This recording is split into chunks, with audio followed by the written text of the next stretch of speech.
Hello again, everybody. It's Harry Boxer, the Technical Trader. It's Wednesday, April the 11th. Well, the market had a snapback day after 5 consecutive losses. Not a surprise, but will it back and fill in the zone, consolidate and go lower, or will it reverse and fall through tomorrow? Tomorrow's kind of a key day as far as I'm concerned. So we covered the charts yesterday. Let's cover some loans today. AGEN is forming a very interesting pattern I wanted to point out to you.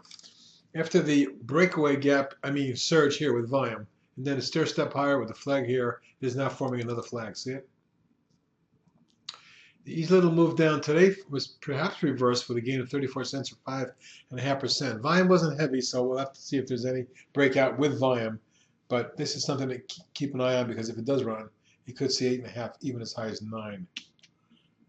ARQL, I wanted to point out the kind of almost an island reversal with the big gap down and then a gap up today. The stock which held support and a trend line. Let's step back low here. At this point, we're going to have to watch to see if you can take out the 830.35 zone. If that does occur, look for a spike up towards 10.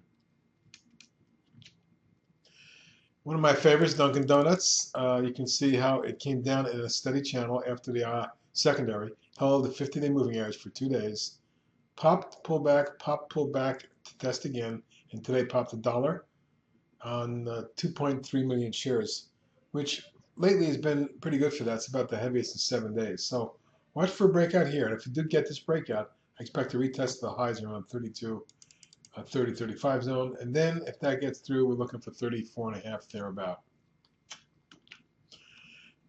Fairly new issue, EPAM systems has been acting just great since the end of February, beginning of March, when it was trading around the 14 range. Since then, up to 23.61 today.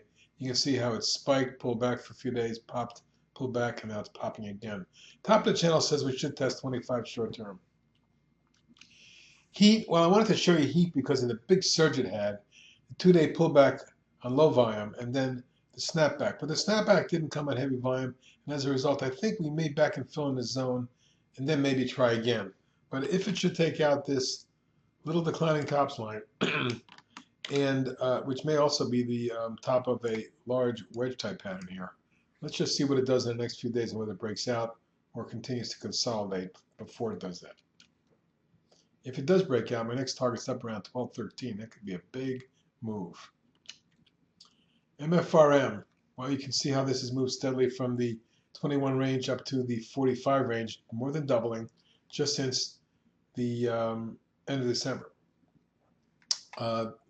Today was a big day for it, up 657 or 17.5%, as 885,000 traded, by far the biggest volume in months. So the top of the channel should be tested tomorrow. That's up around 46.5. NEWL, well, this shipping company just took off like a bat out of hell the last 3 days, and it went from 1 to 5.25. Obviously, a tad overbought. I would love to see a back and forth type of consolidation or flag wedge, etc. in here before we get too excited about it. But obviously, if momentum and the high of 523 is taken out tomorrow, we may very well see $6 or $7. OPHC, spectacular surge out of a falling wedge today as it surged 207 or 152% in 1 day on just 360,000 shares. An extremely thin, extremely volatile stock. So need to watch it. But if there is follow through, we may see the stock test the 4.5, 5.25 zone. RENN, well, after the pop in February, this large coiling type consolidation, which held a 50-day moving average, popped yesterday and today followed through, closing near the high for the day and just above the red line. So resistance may be taken out here, and we're going to probably test the 680 range. Should that be taken out, I'm looking for something in the low 7s and then maybe as high as 8. Up next is SBSA. I wanted to point out that the 2-day pop that I had here and then consolidation after reaching resistance looked orderly, and today it popped 55 cents or almost 10%.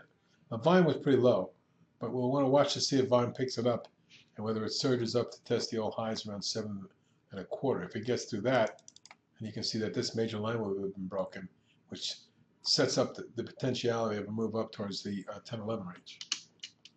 Sino, well, I've got to be careful with this stock because it has a habit of popping for a day or two here and here, and then backing off. Will it get through this key resistance zone where it closed today?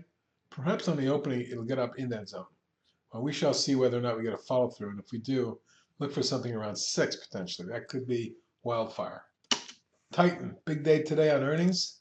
Gapped up and ran a solid 458 or 16.7% on 3.4 million. That's the biggest volume it's traded in years. So big day for that.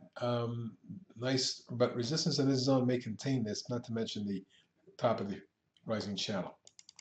Let's just see if it follows through or consolidates in the zone. Big day on TravelZoo today as they announced that they're looking to sell the company. The stock exploded from 21 to 20, almost 28 at one point, close to 27.06, up $6 even, 28.5% on 5.25 million, and that's by far the biggest volume in a year or more on TravelZoo. If we do get a follow through, look for this to at least try to test this 29, maybe even 31 zone, and then beyond that we can see 34. But let's see if there's any follow through.